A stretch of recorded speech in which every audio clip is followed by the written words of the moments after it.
Mesdames, Messieurs, bonjour. Nous avons le plaisir de vous retrouver aujourd'hui dans le cadre de ce café juridique sur le thème Investir en Europe, le cas de la France. Alors pourquoi un café juridique sur le thème Investir en Europe, le cas de la France? Si nous avons pensé qu'il serait utile ou alors opportun de tenir un café juridique autour de cette thématique-là, c'est tout simplement que lorsqu'on prend en compte l'actualité socio-économique de ce pays, placé au cœur de l'Europe, actualité, bien entendu, l'actualité sur le début de l'année ou alors depuis quelques mois, on se rend compte que c'est une actualité assez contrastée. Contrastée pourquoi? Parce que d'une part, on a des tensions sociales qui prennent de l'ampleur, tensions sociales liées notamment à la réforme des retraites, qui, comme nous le voyons tous, et comme cela est relayé à travers les médias, que ce soit les médias internationaux, euh, crée des tensions sociales dans un contexte déjà marqué par les incertitudes et les poussées inflationnistes. Ensuite, lorsqu'on prend en compte deux événements majeurs, ou plutôt un événement majeur, mais qui implique deux personnes, il s'agit en l'occurrence du classement force pour l'année 2023, qui a désigné Monsieur Bernard Arnault, PDG d'LVMH, comme étant l'homme le plus riche du monde. Ça, c'est d'une part. Et d'autre part, à Françoise Bettencourt-Meyers, euh, comme étant PDG du groupe L'Oréal, comme étant la femme la plus riche du monde. Ces deux personnalités sont des personnes influentes, ce sont des milliardaires, ce sont des personnes fortunées, et ce sont surtout des personnes originaires de France, ce sont des Français. Quand on prend en compte ce classement, qui désigne donc l'homme le plus riche du monde comme étant un Français, la femme la plus riche du monde comme étant une Française, force est de se poser la question de savoir si ces fortunes qui se sont toutes faites, qu'il s'agisse de Monsieur Arnaud ou alors de Madame Françoise Bettencourt-Meyers, dans le domaine du luxe, ne focalisent pas un peu l'attention autour de l'attractivité économique de la France.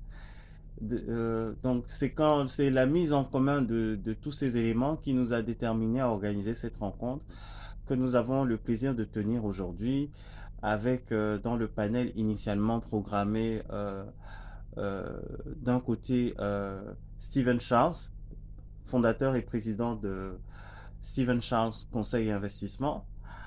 Bonjour Stephen. Bonjour, Ivan. Ah, et d'autre part Alexandre Négru du Centre de géopolitique appliquée. Donc voilà pour les deux intervenants initialement programmés pour cette rencontre. Malheureusement, il me semble utile, euh, euh, par politesse pour vous qui nous écoutez, qui nous suivez, de vous préciser que malheureusement, Alexandre ne peut pas être présent avec nous aujourd'hui parce que, comme vous le savez tous, ce sont les aléas des agendas. La vie professionnelle est faite parfois d'imprévus. Donc c'est ce que je peux vous dire. Sans plus tarder, si vous n'y voyez pas d'inconvénient, nous allons rentrer dans le vif du sujet avec la première préoccupation, à savoir s'il fallait débuter cet entretien en vous présentant, que diriez-vous? Alors, pour une simple présentation, je m'appelle Steven Charles, j'ai 31 ans. J'ai fondé Steven Charles Conseil Invest il y a 3 ans, en août 2020, juste après du Covid. Et désolé, j'ai eu un appel.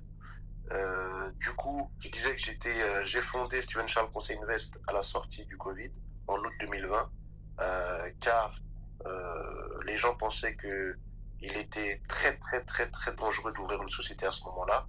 Mais moi, pour moi, c'était un challenge. Donc du coup, ce challenge-là, c'était de trouver des opportunités après cette crise. Et nous savons très bien que des grandes fortunes et des grandes sociétés se sont créées à partir de crises. Donc je ne dis pas que je serai forcément une grande société, une grande multinationale, En tout cas, mais c'est tout ce qu'on vous souhaite. l'histoire a rappelé, merci beaucoup, l'histoire a rappelé que beaucoup de grandes fortunes et de grandes sociétés se sont fondées suite à une crise. Donc voilà. Donc du coup, euh, je suis dans le conseil et dans le consulting international. Donc voilà comment je définis ma société qui se pourrait priorité. Ok, merci Steven pour ces premiers éléments de réponse. Euh, on va poursuivre avec la préoccupation suivante. Préoccupation focalisée sur Paris. Allô? Oui, Sur oui, je suis là. Paris, donc avec un pôle de gestion d'actifs évalué à 4 000 milliards d'euros, soit plus d'une fois et demi le PIB de la France, Paris occupe une place de choix dans le paysage financier international. Cependant, dans un article daté du 28 janvier 2022 et publié dans Capital, deux journalistes, en l'occurrence Philippe Eliakim et Claude Jaillet, dressent un bilan alarmant de l'état d'endettement de cette ville internationale, qui est pourtant l'un des atouts Oui, économiques majeurs de la France. Quel est votre point de vue à ce sujet? En fait, la question est centrée sur Paris parce que Paris est une ville internationale et en l'occurrence la capitale de la France et sa vitrine en même temps. Donc, comment est-ce qu'une exactement. ville avec qui a un pôle de gestion d'actifs qui est évalué à 4 000 milliards, c'est-à-dire soit une fois et demi le PIB de la France, et qui occupe une place de choix dans le paysage financier international, peut en même temps avoir un bilan aussi alarmant que celui qui est relevé dans Capital par Philippe Eliakim et Claude Jaillet? Très bien. Alors, pour un premier élément de réponse, Paris est une capitale historique. De par son histoire, Paris, à travers le temps, s'est imposé être une référence mondiale. Tout comme New York, tout comme des villes comme Rome. Ce sont des villes qui se sont imposées avec le temps et par leur histoire. Donc, par sa réputation, Paris est une référence. Ensuite, euh, souvenez-vous que l'Europe a connu de grandes guerres mondiales et dans ces grandes guerres mondiales, par le soutien de différents pays, Paris a pu être sauvé.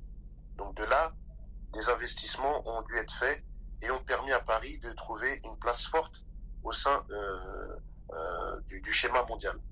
Tout à fait, Ensuite, Paris est une capitale économique qui a fait partie de la création de l'Union européenne. tout à fait. Donc l'Union européenne, si je le rappelle, a été créée pour concurrencer un peu les États-Unis d'Amérique et qui ne s'en sort pas trop mal, on va dire, même si voilà, ces derniers temps c'est compliqué. Donc Paris a ce côté toujours de tête d'affiche parce qu'elle contient, et on le sait aujourd'hui, qu'il y a plusieurs fortunes, dont des milliardaires. Aujourd'hui, nous apprenons que deux Français, un homme et une femme, sont les plus riches du monde. Le pourquoi euh, Paris offre une multitude de possibilités, d'opportunités à quiconque veut investir, quel que soit le secteur. Même si dans certains marchés, le secteur est bouché, mais le fait qu'on trouve quelqu'un dans tel ou tel réseau, on peut vite se lancer. Après, il faut une stratégie, bien évidemment. Mais ceux qui se sont lancés aux bonnes époques, c'est-à-dire à la fin de la guerre, à la fin de toutes ces guerres qui ont permis à Paris de se reconstruire après ces guerres-là, ah ben, ils ont fait fortune, que ce soit dans l'immobilier, le luxe, euh, euh, je sais pas moi, la défense, etc. Pour revenir au luxe, pourquoi le luxe c'est aujourd'hui une place forte pour l'économie française? C'est qu'avant, les gens ne s'intéressaient pas au luxe. C'était pas une question. Lorsqu'on est en guerre, on ne pense pas à se parfumer, on ne pense pas à bien s'habiller. Donc du coup, suite aux fins de ces conflits-là, les Français se sont dit, bah, vu qu'on n'est plus en danger, on va se consacrer à nous-mêmes. Et donc du coup, tous les porteurs de projets concernant le luxe ont fait fortune à la sortie des années 60-70 et on connaît toutes ces grandes marques qui ont permis de faire Paris une place forte dans l'économie. Donc c'est pour cela que, quel que soit le temps, quel que soit le siècle, Paris restera une place forte de l'économie mondiale de par sa réputation, son histoire et aussi une référence. Donc voilà. Ok, merci pour ces deuxièmes éléments de réponse. Et nous poursuivons notre entretien avec la préoccupation suivante. Dans un article daté du 14 avril 2023, évoquant le climat social en France qui est de plus en plus marqué par des tensions, que nous avons évoqué dans notre propos introductif, euh, tensions parmi lesquelles on ne saurait ne pas mentionner celles occasionnées par la réforme des retraites et par les poussées inflationnistes. Le Monde, dans une publication effectuée par Eric Albert, Elsa Conesa, Alan Caval, Arnaud Le Parmentier et Thomas Vider, relève que ces tensions ont profondément modifié le regard porté sur le président Emmanuel Macron par ses pairs à l'étranger, notamment auprès des partenaires européens les plus proches de la France. Or, l'attractivité économique d'un pays est souvent associée au leadership des personnes qui le gouvernent. Quel est votre point de vue à ce sujet? Peut-on dissocier l'attractivité économique d'un pays du leadership de ses dirigeants ou alors est-ce que les deux vont de pair? Très bonne question, excellente question. Oui et non. Oui et non. Et je vais argumenter pour le oui et ensuite pour le non. D'accord. Oui, dans un premier temps, parce que lorsqu'on crée une société, et là je parle du cas d'une société, c'est souvent à l'image du créateur de la société. Souvent. Et c'est souvent ces idées qui sont insufflées dans cette société-là. Tout à Très fait. souvent. Et donc, du coup, lorsqu'on parle de L'Oréal, par exemple, lorsqu'on parle de ArcelorMittal, etc., c'est toujours, on présente toujours dans le portfolio l'histoire de la société ou l'histoire du créateur, du fondateur de la société. Mm. Donc, du coup, un président de la République insuffle aussi son mindset aux valeurs du pays. Tout à fait. Donc, du coup, effectivement, on ne peut pas parler de la France sans parler d'Emmanuel Macron. Il est dirigeant, il a été élu. Donc, il est légitime que lorsqu'on parle de la France, économiquement, Emmanuel Macron soit cité, ce qui est normal. Il a été élu. Et cette légitimité du peuple, on ne peut pas la dissocier du pays, car il nous gouverne. C'est le premier citoyen de la France. Donc là, c'est là que je dirais oui, parce que une décision économique ne peut se faire sur le président de la République. Moi, citoyen lambda, je ne peux pas dire à la France d'aller vendre des Falcon à je ne sais quel pays. Il faut que ce soit avec l'accord de M. Emmanuel Macron. Tout Donc à de fait. là celui. Maintenant, je dirais non, d'un autre côté, parce que la France a une ancienneté. Avant Emmanuel Macron, il y a eu d'autres présidents, d'autres types de gouvernements, et après Emmanuel Macron, il y en aura d'autres. Donc du coup, on peut dissocier l'activité économique d'un pays de par un mandat. Parce que il y a des choses qu'un président va mettre en place que le suivant va enlever ou modifier. Tout à fait. Donc du coup, et c'est ce qui se passe souvent dans d'autres pays, mais la France aussi, à son échelle. Et donc, par exemple, dans une société, lorsqu'un un directeur général ou un président qui est nommé pour être au conseil d'administration ne répond pas aux attentes du conseil d'administration, on le change. Parce qu'on lui a donné des lettres de mission, des objectifs qu'il n'atteint pas, donc on le change. Donc, à l'échelle d'un pays, on appelle ça un coup d'État. Le peuple ne serait plus d'accord et enlèverait, durant son mandat, le pouvoir à un président. Donc, du coup, si la personne qui est à la tête d'une société, à la tête des pays, ne répond pas aux attentes pour lesquelles il a été nommé ou voté, on peut faire un putsch, légal ou illégal, ça ne tient qu'aux personnes, et on enlève à la tête du pouvoir. Donc, du coup, une société, du moment qu'elle fonctionne, elle n'est pas forcément associée à l'image du fondateur. Parce qu'il y a beaucoup de personnes qui œuvrent pour cette société. D'accord. Qui gèrent cette société. Il y a des directeurs, des cadres, des chefs de service, des salariés et les petites mains, ce qu'on appelle ça. Donc du coup, si la société fonctionne bien, on peut des fois distinguer la structure du président, qui lui n'est que le grand directeur général, qui ne vient qu'au conseil d'administration signer les devis, les factures, etc. Mais si ça se passe mal, évidemment qu'on va l'y associer. C'est toujours comme ça. On est responsable lorsque ça va mal, mais quand ça va bien, on a tendance à oublier. Donc voilà, ce serait ça ma réponse. Ok, merci Steven. Et nous poursuivons avec, le focus inévitable sur Monsieur Bernard Arnault et Madame Françoise Bettencourt-Meyer, qui ont tous les deux été classés par Forbes pour cette année 2023 en tout cas, comme étant l'homme le plus riche de l'homme le plus riche du monde pour Monsieur Arnault et la femme la plus riche du monde pour Madame Bettencourt-Meyers, avec des fortunes respectivement estimées à 211 milliards pour lui et milliards de dollars, hein, bien entendu, et 80,5 milliards de dollars pour elle. Tous les deux ayant fait fortune dans le luxe, est-ce qu'on peut conclure que le luxe fait partie des secteurs porteurs d'opportunités d'investissement en France? Et même pourquoi pas dans le monde, hein? malgré toutes ces marques qu'il y a et que l'on connaît dans le luxe français et européen, parce que pour moi, il y a deux places fortes, c'est l'Italie et la France en termes de luxe mondial, je dirais oui. Mais je dirais ce conseil-là à tout entrepreneur qui veut se lancer dans le luxe, il faudra qu'il fasse un long travail d'études de marché, mais vraiment un long travail d'études de marché, car il a au moins 150 concurrents, qui sont déjà des références dans le domaine. Donc du coup, ce qui arrive souvent dans le secteur du luxe, c'est que c'est des personnes issues des grandes marques, comme L'Oréal, Christian Dior, Louis Vuitton, qui sortent de ces maisons-là et vont créer leur propre marque eux-mêmes. Donc ils ont appris auprès de ces grandes marques et vont utiliser ce qu'ils ont appris pour créer leur propre marque. C'est ce qui arrive souvent. Donc je sais qu'il y a plusieurs marques de luxe qui sont issues d'autres marques de luxe. Donc j'ai vu le film Gucci il y a 2 ans de ça, ou l'année dernière, pardon, c'était l'année dernière en 2022, où on a vu que le père fondateur de Gucci et le fils n'étaient plus en accord avec le suivi de la marque Gucci. Et ça, c'est le film qui raconte cette fabuleuse histoire où le fils voulait totalement changer d'image pour Gucci. Il y a eu une dispute familiale où un oncle a été viré, etc., etc.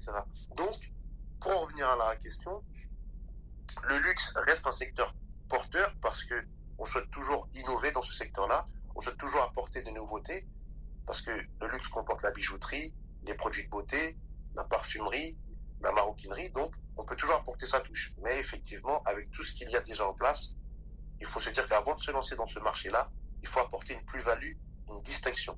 Sinon, ce n'est même pas la peine parce qu'il y a déjà pléthore de marques qui sont là pour offrir un service de qualité et de haut de gamme.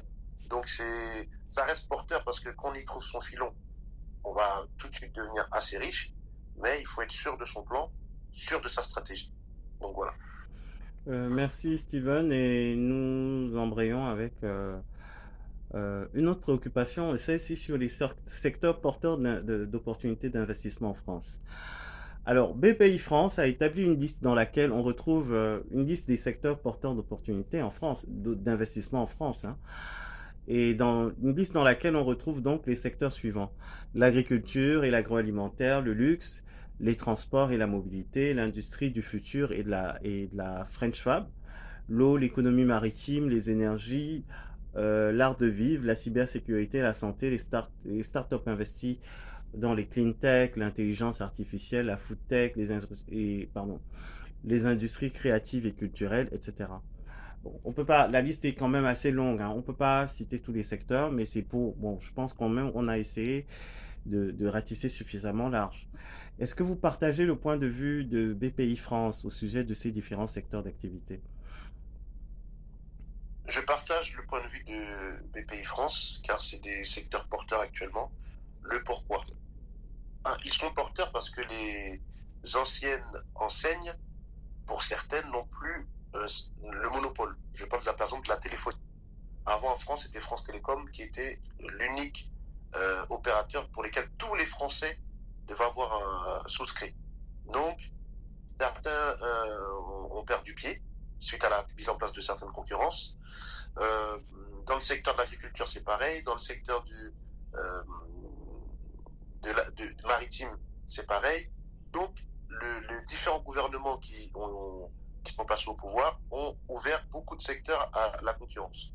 Donc, ça permet à des individus comme moi, avec une idée, de concurrencer ces grandes enseignes. Mais, il y a toujours un mais, BPI encourage la concurrence, mais n'accompagne pas la concurrence. C'est là qu'il y a un paradoxe. C'est que, comme je le disais, BPI va faire un concours de 10 candidats, disons-le comme ça, et il y en a un seul, le gagnant, qui sera accompagné. Mais que fait-on des 9 autres qui, je pense aussi, avec des bonnes idées? Alors, je dirais pas tous les 9, mais allez, sur les 10, il y en a au moins 5 qui avaient des très bonnes idées.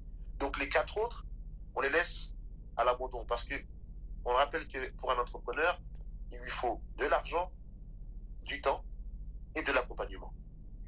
Tout à Donc, fait. le temps, il va le garder, mais l'accompagnement et l'argent, il ne l'aura pas. Et je rappelle que à l'école française, je ne sais pas pour les autres pays, on n'apprend pas aux individus à être entrepreneurs. Même dans ce qu'on appelle les écoles de commerce, on n'apprend pas à être entrepreneur. On n'apprend pas à l'individu, souvent, à se constituer une trésorerie. qui va lui permettre de s'autofinancer. On n'apprend pas à se faire un réseau, à part les réseaux des grandes écoles. Donc en France, si tu n'es pas issu d'une grande fac comme Sciences Po, l'ENA, HEC, Polytechnique, on t'apprend pas à faire un réseau. Donc si tu ne passes pas par ces grandes écoles, tu es limite condamné au salariat. On dit non. Donc la BPI se doit, avec le réseau qu'elle a, des banquiers, le réseau des PDG qu'ils ont, Business Angels, parce que je rappelle que BPI est un organe qui est à un certain pourcentage financé par l'État, en plus des grandes marques du CAC 40. Donc la BPI doit plus accentuer son accompagnement aux porteurs de projets et pas que les gagnants ou ceux qui ont réussi à passer les étapes. Et ça, c'est un conseil que je donnerai à la BPI parce que beaucoup sont victimes, parce qu'une fois qu'ils ont échoué au concours, la personne souhaitait par exemple un pécule de 10 000 ou 20 000 euros qu'elle n'a pas et que les banques vont lui refuser parce que plusieurs raisons. Et donc, beaucoup de personnes abandonnent leur projet au bout de 6 mois, 1 an.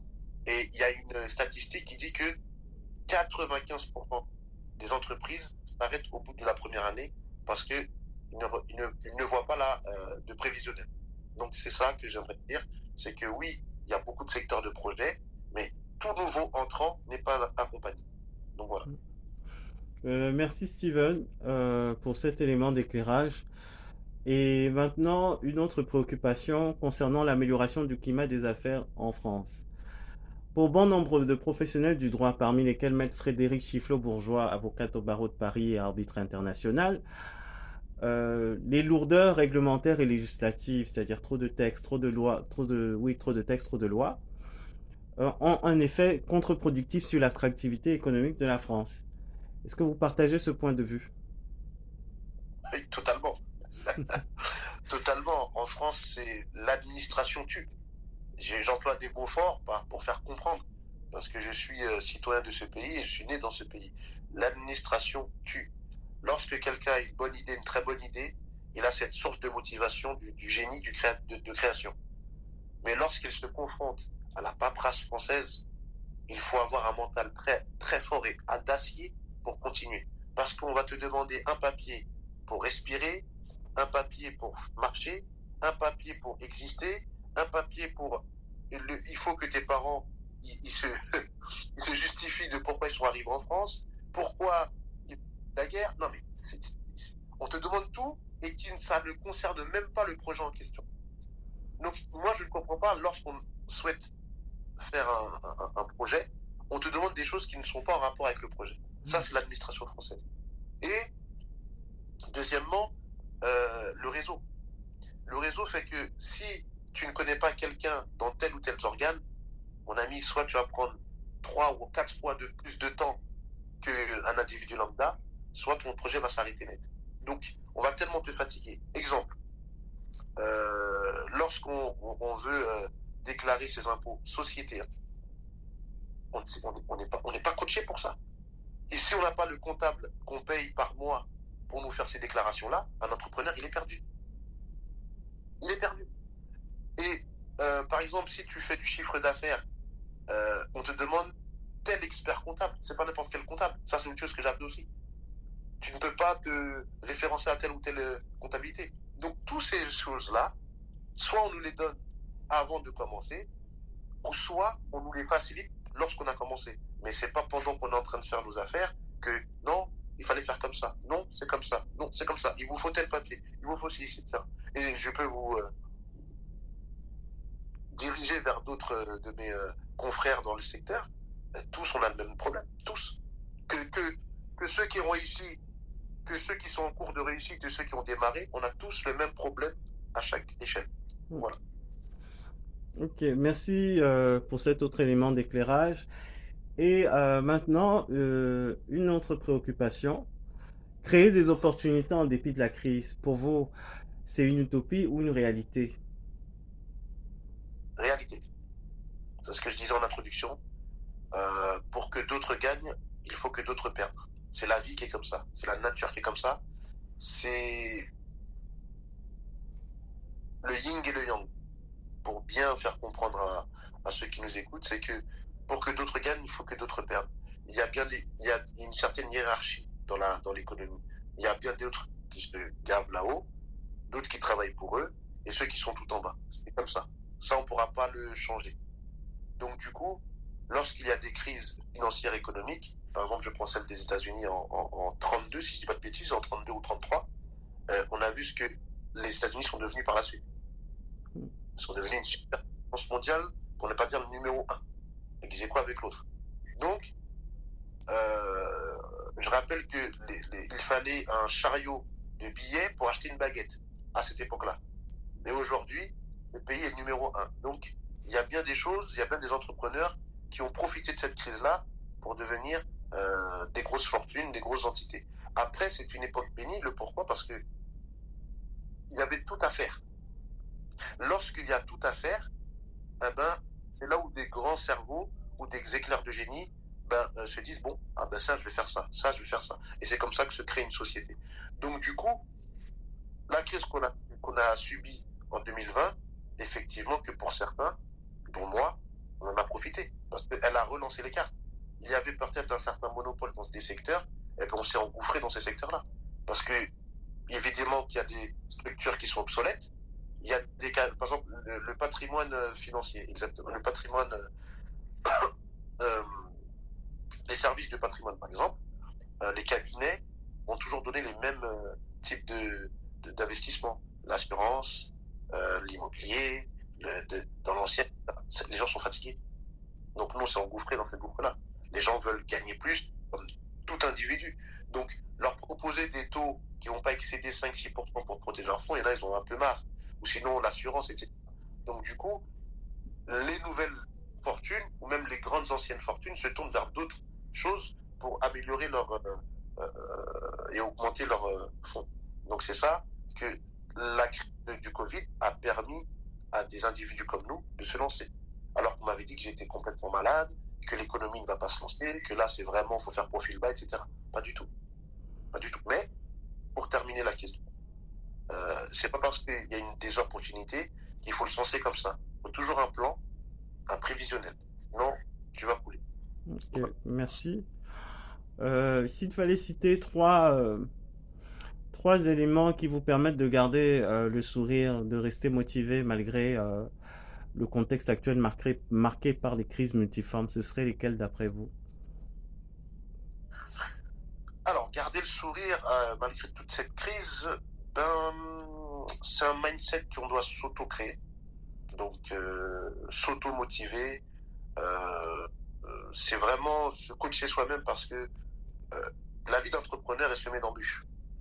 Il ne faut pas croire que la vie d'un entrepreneur c'est facile ou que même la réussite d'un entrepreneur n'a pas eu de problème. Non.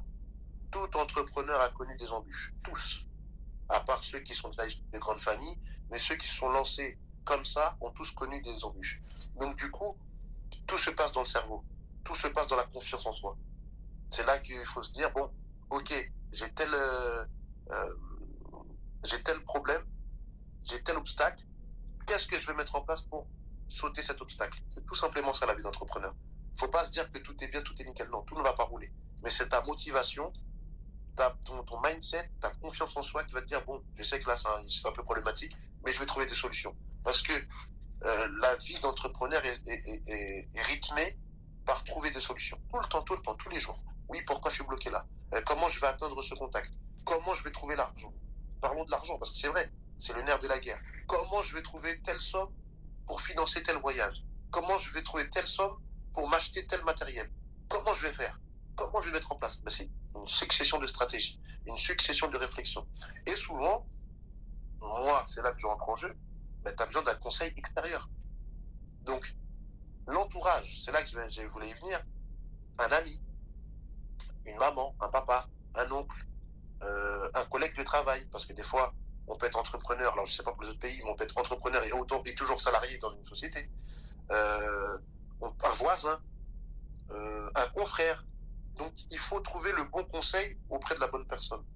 Ou trouver on va dire, pas le confort, mais trouver la bonne personne qui va t'aiguiller à continuer à poursuivre ton chemin. Donc c'est vrai que l'entourage fait aussi partie de la vie d'entrepreneur. Parce qu'on ne peut pas dire j'ai réussi seul. Oui, on va réussir seul dans le sens où on a ouvert nos structures avec nos idées, etc. Mais il y a des personnes qui nous ont accompagnés, dont la famille, les amis, les confrères, les collègues de travail. Donc, l'entourage aussi permet de garder ce sourire-là. De se dire, bon, même s'il y a un problème, ben, ne t'inquiète pas, tu vas trouver la solution, etc.